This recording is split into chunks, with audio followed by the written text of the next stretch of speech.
Hey, good morning, good morning, good morning. Welcome to another time here. Welcome to another time in the Hopper Room, another opportunity and privilege to pray. Thanks for coming. Thanks for coming. We've been leading ourselves into a place of prayer by doing a study here through the book of Proverbs, and we're presently studying Proverbs chapter 8. Yesterday we got done with verse 2, and we're going to go into verse 3 today. And pretty much as we begin in Proverbs 8 here, it kind of uh, is another lady. In Proverbs chapter 7, we saw a lady, the harlot, who is the archetype of the devil. Here in Proverbs chapter 8 introduces us to another lady we call Lady Wisdom, who is an archetype of God. The harlot appeals to our lower nature and takes us to hell. The Lady Wisdom appeals to our higher nature and takes us to heaven. And when we talk about heaven or hell here, we're talking about both heaven in the temporal and in the spiritual. Because even in this life, we can have heaven, you know, as much as we have heaven in the afterlife. In this life, we can have hell as much as we have hell in the afterlife. The devil comes but to steal, to kill, and to destroy. In doing that, it brings about hell to us even in this life. But God says, I have come that you might have life and have life more abundantly. That brings to us heaven even in this life, So we see here in pretty much verse 1 to verse 4, we see wisdom calling us unto us. The emphasis here in verse 1 to 4 is the fact that wisdom is available. We'll never get to a place where we'll be able to say that I don't have wisdom. I don't know what to do. We will not know what to do because we choose not to know what to do.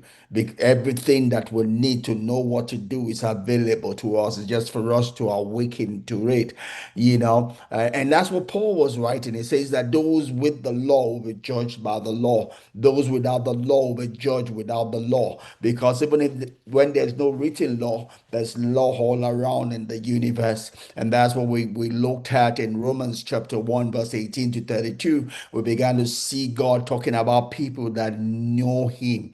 They know Him because everything that is supposed to be known by the invisible God is made known by the visible created things. We can see God in the things He has created. We have no excuse to say, I don't know God. I can't see God because I can see the things He has created, the things that we see, is evident of what we call an infinite wisdom of a God that is there, that all that things to become, right? To become. And by what we see, we know the thing that is not.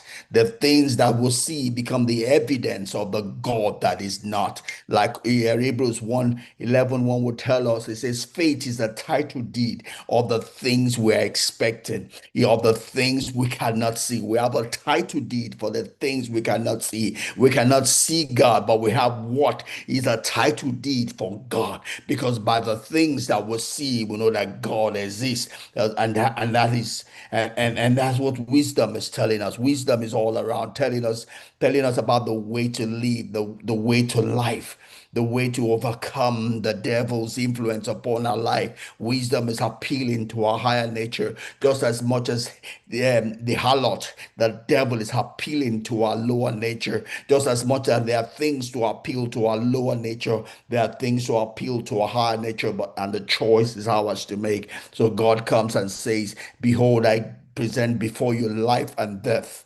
wisdom, a lottery, wisdom, a lottery. What will you pick? What you pick determines the life you get to live, right? Because whatever you pick has a price to it. If you pay the price, you get the result, the reward therein. God comes and He presents to us life, and life in the fullness measure of it, both in this life and in the life to come. The devil comes and presents to us, as it were, temporary pleasure, temporary satisfaction. He presents to us seeming ease, right? Only because he wants to steal from us, he wants to kill us, and he wants to destroy us. What the devil brings to us comes to steal from us, to kill us, and to destroy us. Yes, it might give us. seeming temporary relief, but in the hand thereof, in the not too distant future, it would depreciate or not appreciate us. The choice is ours to make. Wisdom is calling. The harlot is calling. Wisdom is calling. The harlot is coming. Is calling. There's something. Things are appealing to our higher nature. Things are appealing to our lower nature. The choice is ours to make. The life we get to live is the result of the choice that we make. Every second, every minute, every hour, every day, every week, every month, every year.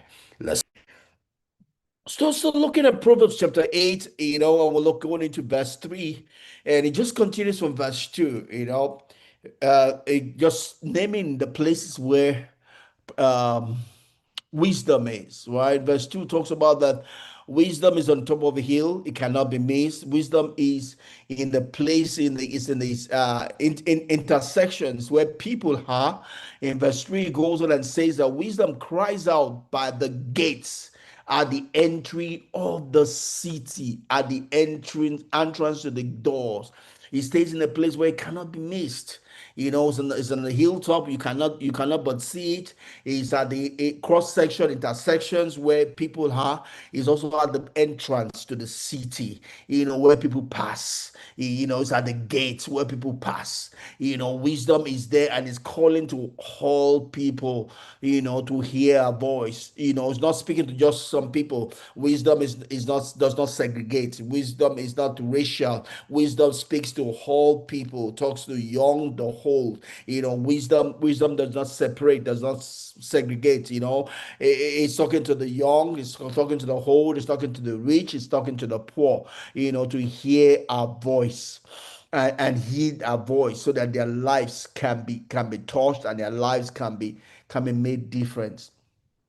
So that's what wisdom does. And it goes on in verse 4, to say that he's telling people instead of talking to men, he says to you, O man, I call, and my voice is to the sons of men.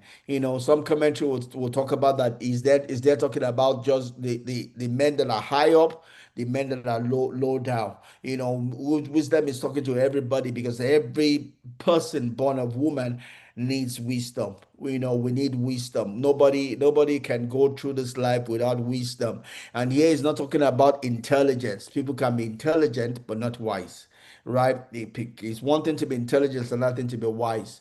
It's not all professors that know how to live life well. You can have all the knowledge, but you need to know how to use it in a scheme of life to win. That is what wisdom is. Wisdom is about using what you have the right way to win. If you have something and you can't use it, it's useless. You don't have wisdom. You can have all the riches in this world. If you don't know how to use it, it's not wisdom. So wisdom is about making the best of what is in your hands and not complaining. Today we have everybody complaining. Oh, it's the government is the reason why I'm not rich. Or it's because it's of COVID. It's because I'm in Nigeria. It's because I'm a black. It's because I'm this or that. There are people that have been worse than you and have made it in life. You have no excuse. We're surrounded by a host of witnesses, those that are like us, those that are less than us, those that are better than us, and everyone made it. If they can make it, you too can make it. You stand a better chance than a lot of people to make it in life. It's about learning how to use what you have. I know a time ago, a friend of mine was talking about a place they were ministering in a country, and they're saying that, oh, it's difficult in this place. The people are this, the people are that. And I told him, then I said, there's a key to that place. There's a key to that place. What you need to do is find the key to that place. That's a key to everything in life. What you need is to ask God to give you the key to that thing that is challenging you, right? That thing that's challenging you, there's a key to it. And the Bible says, if you lack the key, if you lack wisdom, ask from God that gives freely to all men. God is saying, ask me for the key, ask me for the way, ask me for the code, ask me for the magic word to open that door that you're open to open, and God will give it to you. That's what the Bible says. The Bible says, he freely give it to all men, and you can have it also, because That's what God is. That's what God has promised. So take him at his word. Ask him for the way. Ask him for the answer. Ask him for the method of that thing, to that thing that is troubling you, is challenging you, and it will break through for you, it will come true for you. So that's what Proverbs 1 to 4 is telling us, is calling to us. Is what we call the wisdom's call. It's calling to everyone to listen to it, to listen to it because it can help to make a difference in your life. Tomorrow we'll continue from verse 5. So my time is up. God bless you. Thanks for coming. Enjoy the rest of you today. See you same time tomorrow. Bye bye. Shalom.